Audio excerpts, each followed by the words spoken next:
Laid up with a fever so high I couldn't move, I asked my eldest son to bring me just a glass of water. I thought he would at least do this much, but what my eldest son brought me was a glass full of beer. Then he splashed that beer on me, who was in bed with a high fever. From the direction of the door, I heard a ha-ha laughter, and there she was, my son's wife, clapping and laughing. My eldest son was also laughing, holding the empty cup. I couldn't believe it.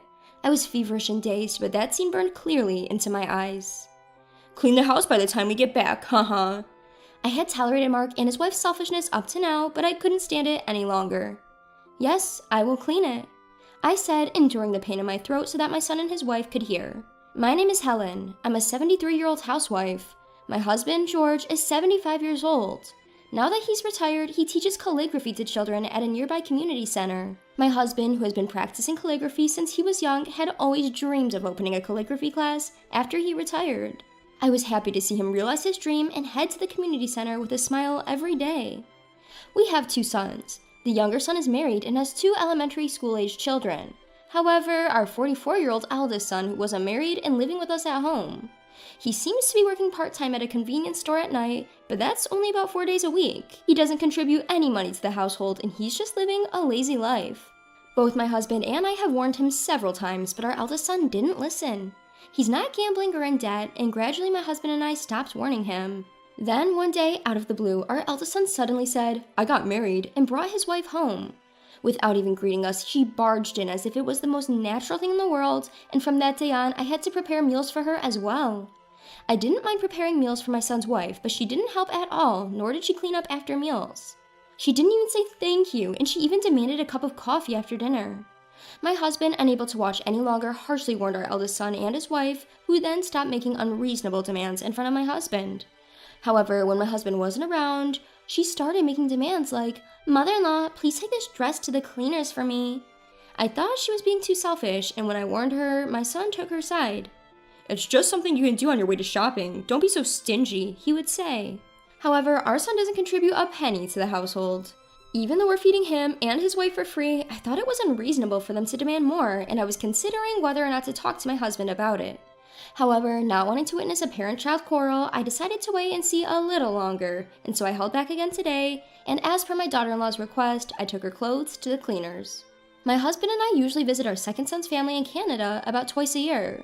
We were planning to visit again during the upcoming week-long federal holiday. Since we visit frequently, and they also occasionally come to visit us, our grandchildren have become very fond of us. We have already bought the toys that our grandchildren love as gifts, and we're planning to buy a roll cake as a souvenir on the way. When we visit our second son's family, we often take the sleeper train rather than a plane, enjoying the scenery along the journey. While the view from the plane is great, now that we have more leisure time, taking the train suits us better. The day before our visit, feeling unusually excited, I went shopping after seeing my husband off to his regular calligraphy class. On my way back from shopping, I stopped by a cake shop where they were selling handmade cookies. I figured the cookies would last longer than the cake, so I bought some for the grandchildren. As I made my way home, picturing the delighted faces of the grandchildren, it began to drizzle. I hurried home, but the rain gradually became heavier. I decided to stop by a nearby convenience store to buy an umbrella, but by the time I arrived, my clothes were soaked. I considered waiting out the rain at the convenience store, but not knowing when it would stop and wanting to warm up my chilled body in a hot bath, I bought an umbrella and hurried home. When I got home and was about to take a bath, my eldest son's wife came in and said, "Helen, are you about to take a bath? I have to go out now. Let me use the bath first." "Helen, please start preparing dinner early." And she closed the bathroom door. Even though it's not her house, I changed clothes and started preparing dinner, trying to ignore her. While preparing dinner, I started sneezing. It would be bad if I caught a cold right before our departure tomorrow, but my eldest son's wife, who had long been in the bath, did not come out for over an hour. The next morning, the day we were supposed to visit our second son's family, I woke up feeling sluggish. My throat hurt and my nose was running. When I checked my temperature, it was 100 degrees Fahrenheit. It seemed that I had indeed caught a cold in yesterday's rain. I told George to go alone this time because I didn't want to pass my cold on to the grandchildren. George suggested that we cancel the visit, but we already had the sleeper train tickets. We also had the toys we bought as gifts for the grandchildren, so I wanted George to visit our second son's family, even if it was just him. I gave him the cookies I bought at the cake shop the day before. Despite George's concern, I reassured him that it was just a slight fever and a minor cold, and that I would be okay after taking some medicine and resting at home. George usually doesn't talk much to our eldest son and his wife, but that day he told them I was feeling under the weather and made them promise to take care of the housework. After seeing off George with a smile, I was about to go back to bed when I heard my eldest son and his wife talking. Ugh, such a hassle. It's just a cold, right? But now that Dad's gone, we can be free for a while. I couldn't believe this was coming from the people who were living in our house without contributing to the expenses, but it was the usual for them. You do realize the only reason you're able to live here is thanks to your father, right? When I pointed this out, my eldest son Mark and his wife seemed to take offense, retorting, "We're doing you a favor by living with you in your old age." And that's right, normally everyone would hate to live with their in-laws, the daughter-in-law added. It's ironic, as they're the ones who moved in with us without being asked, yet they act as though they're doing us a huge favor. Despite feeling sluggish and wanting to rest early, I ignored their remarks and returned to my room. That evening, my daughter-in-law came into my room and woke me up. "Mother-in-law, you're not planning on skipping cooking just because you're feeling a little sick, are you? You know I can't cook, right?" Telling your mother-in-law to cook because you can't isn't something a 35-year-old woman should say. I'm feeling sick and I want them to figure out their meals by themselves. Even my husband should have warned them before leaving in the morning. I tried to ignore them and go back to sleep, but my daughter-in-law won't leave the room. I thought it would be better to eat something light and take medicine, so I forced myself to get up and head to the kitchen to prepare some food. As I was preparing the meal, Mark came home. Despite seeing me in the kitchen wearing a mask, he didn't utter a word, as if it was the most normal thing in the world. Not only that, but he also demanded, "Hey, the bath isn't ready yet." It doesn't matter to Mark and his wife whether I'm sick or not. Knowing they wouldn't listen anyway and wanting to rest as soon as possible, I finished preparing the meal and went to prepare the bath. When I returned to the living room, Mark and his wife were having a lively conversation while eating. "We're going on a trip abroad the day after tomorrow, so please don't spread your cold to us." Surprised by their sudden mention of a trip abroad, I ate a light meal in the dining room, away from the warm living room, as my daughter-in-law suggested. In the living room, the couple was excited about their upcoming trip abroad. Mark is taking time off his part-time job, and they're going on a 3-week trip to Europe. I hadn't heard anything about them going on a trip abroad, but I was grateful that they wouldn't be home starting from the day after tomorrow.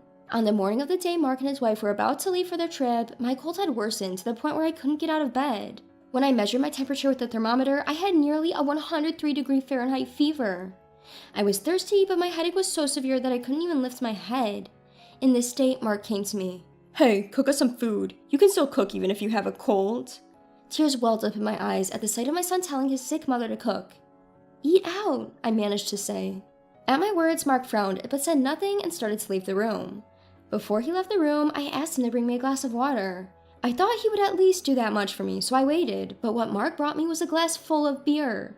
And he splashed that beer all over me, who was bedridden with a high fever. From the direction of the door, a loud laughter echoed. When I turned to look, it was my eldest son's wife, clapping her hands in amusement. In front of me, my eldest son Mark was also laughing, holding an empty cup. It was unbelievable. Although I was dazed with fever, that sight was burned clearly into my memory. "Make sure you clean the house before we get back, haha," I had tolerated Mark and his wife's selfishness up to now, but I couldn't stand it any longer. "Yes, I'll keep it clean." I mustered the strength to say loud enough for them to hear, despite the pain in my throat. After that, Mark and his wife cheerfully left the house. I didn't even have the energy to wipe the beer-soaked mess from my face, and I fell asleep as I was. When I woke up, I felt somewhat refreshed. With a groggy head, I remember being splashed with beer by Mark, but surprisingly, I didn't feel sticky at all. The covers of my beds were also changed. Just as I was questioning what happened, my husband George came in with a basin. Seeing me sitting up, he placed his hand on my forehead and asked, "Are you okay?" "Why is George here? Wasn't he supposed to be with our second son's family?" I tried to ask but couldn't voice it out. Noticing my confusion, George began to explain. He had taken a sleeper train to visit our second son's family, but he was worried about me and decided to return early. He didn't trust Mark and his wife to take care of anyone. Our second son's family also suggested he should hurry back, so he flew home. When he arrived, he found me lying exhausted in bed with a strange smell of beer lingering around. He quickly cleaned my face with a damp towel, tidied up the area, and cared for me while I slept for a full day. When George asked me what had happened, I tried to explain, but my voice failed me. The memory of being splashed with beer by Mark brought tears to my eyes. Seeing this, George brought me some water and said, "Sorry, I shouldn't have asked you now. Just rest for now." He then went to prepare me some porridge. It turned out he had prepared the porridge so it would be ready whenever I woke up. The kindness of George brought tears to my eyes again. Thanks to George's care, I regained my energy in about 2 days. When I told George what had happened while he was gone, his face turned stern. "I can't stand it anymore." Yes, me too. 3 weeks passed since Mark and his wife left for their overseas trip. While I was enjoying peaceful days with George, my phone rang. It was a call from Mark. "Here it comes," I said, pressing the answer button. "What the hell? Why is our house gone?" "Well, didn't you say to clean the house? Haha." After I recovered from the cold, I told George everything about Mark and his wife's actions. How they forced a sick me to take care of things. How they threw beer on me who was bedridden with a high fever and went on an overseas trip themselves. After hearing my story, George muttered, "I can't stand it anymore." Until now, I had always been the one to calm George down, but after this incident, I didn't feel like pacifying him anymore, because I myself couldn't forgive them. Actually, my husband George and I had been secretly planning to build a new house without telling our eldest son and his wife. The house isn't finished yet, but we moved into a monthly rental apartment and sold our house in order to stun them with the news. We had been told that someone wanted to buy our land to build a shop, so the sale happened quickly. Originally, we had planned to keep the old house for our eldest son and his wife, but after the way they treated us, there's no need to consider them anymore. The place has already been turned into an empty lot, so they must have been shocked to find the house gone. The new house will be completed in about 2 weeks. A carpenter we know has allowed us to store our belongings and furniture there in advance, as we've explained the situation to him. We dispose of all of our eldest son's and his wife's belongings. When we told him this, our eldest son shouted, "Are you kidding me? I'll report you to the police." His wife was also yelling in the background. At that moment, my husband George took over the phone and I switched it to speaker mode. He said to our eldest son in a low voice, "Go ahead, tell the police. I'll tell them too. You guys threw beer at your sick mother and then went on a vacation abroad. You even forced her to do housework while she was sick. Who do you guys think is a bigger sinner, you guys or us for disposing of your things?" My husband's face as he spoke to our eldest son was like a villain's. "This has nothing to do with that. In selling the house, where are we supposed to live? Where are you guys even staying?" Our son yelled back. George replied, "That house was originally ours. It's our right to sell it. Plus, you're no longer our son. Don't contact us anymore." And then he hung up.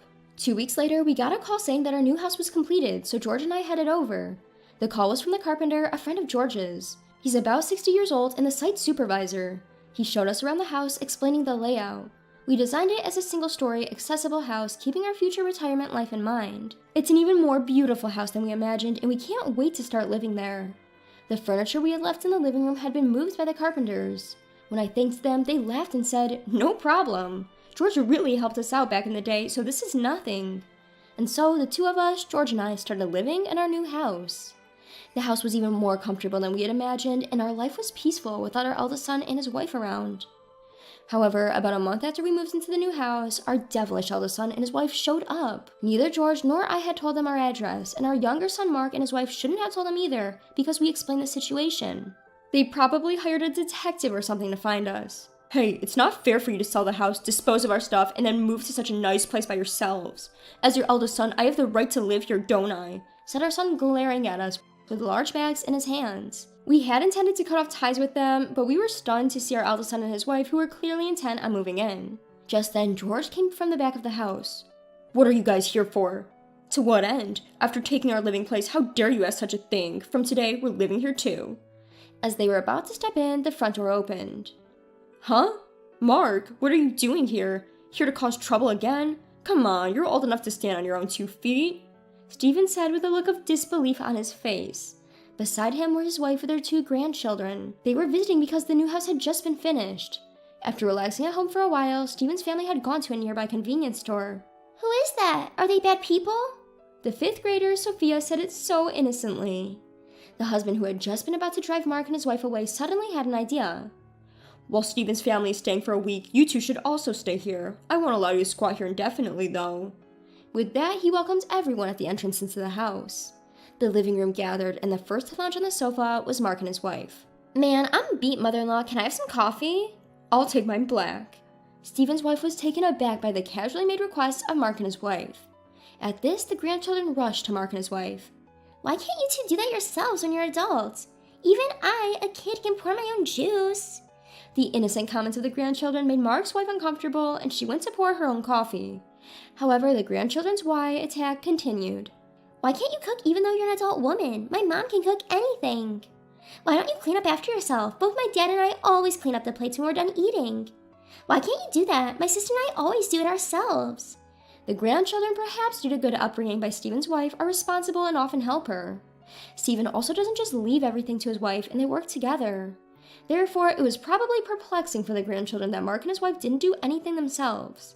At first, Mark and his wife had retorted, but the why attacks didn't stop, and by the end of the week, they were both exhausted. Mark's wife in particular seemed to dislike being called auntie. "Don't call me auntie," she told the grandchildren in earnest. But when they replied, "Why not? You're an auntie, aren't you? You're not young enough to be called sister," she was shocked. Even I and Stephen, who were listening nearby, couldn't help but laugh. After Stephen and his wife left, we sent Mark and his wife away. They were worn out by our children's incessant, "Why are you attacking us?" so we were able to drive them away without much resistance. However, a few months later, we received a message asking, "Can you lend us some money?" Up until now, they had been staying in our home, eating our food without paying a cent in rent or living expenses. Since Mark, our eldest son, was making enough money from his convenience store job to cover all expenses, it wasn't a problem at all. Now that they had been kicked out of the house, Mark and his wife were supposed to start paying for their own rent and living expenses. Yet they kept spending money as they used to, seemingly living off borrowed money without any savings to speak of. Their only income was Mark's salary from working at a convenience store 4 days a week. Mark's wife, it seemed, had no intention of working. Considering their situation, it was audacious, to say the least, for them to ask, "Can you lend us some money?" "We will never lend you money in the future, nor will we help you," we told them, and then blocked Mark's number. A few days later, while my husband and I were out, we received a call on my husband's phone from our home security company. There was an intruder in our house, and they sent us the video footage. It turned out that Mark and his wife were trying to sneak into our house through a window. It was pitiful that they were resorting to breaking into their parents' house to steal money because they were broke. At least they hadn't caused trouble for others, but that's not saying much. Mark and his wife were quickly apprehended by the security and were taken away by the police, who were called to the scene. They were released because they were family, but not before being harshly scolded. Since then, Mark and his wife stopped forcing their way into our house or trying to break in. We have both blocked their calls, so we never receive phone calls from them. According to Steven, our second son, he also received a request for money from Mark. Apparently, Mark had borrowed money from loan sharks and was now on the run because he couldn't pay it back. "You reap what you sow, pay back the money you borrowed yourself," Steven said, and blocked Mark's number as well. We don't know what happened to Mark and his wife after that, but we chose to forget about the people who laughed as they poured beer over a sick person. With no involvement with Mark and his wife, my husband and I are enjoying our peaceful, everyday lives. My husband used to teach calligraphy classes at the nearby community center, but now he teaches at home in a room we designed for that purpose. When Stephen and his family come to visit, the grandchildren and other children take calligraphy classes together, and they seem to be having a good time making friends. I am grateful for these peaceful days and am making the most of each day.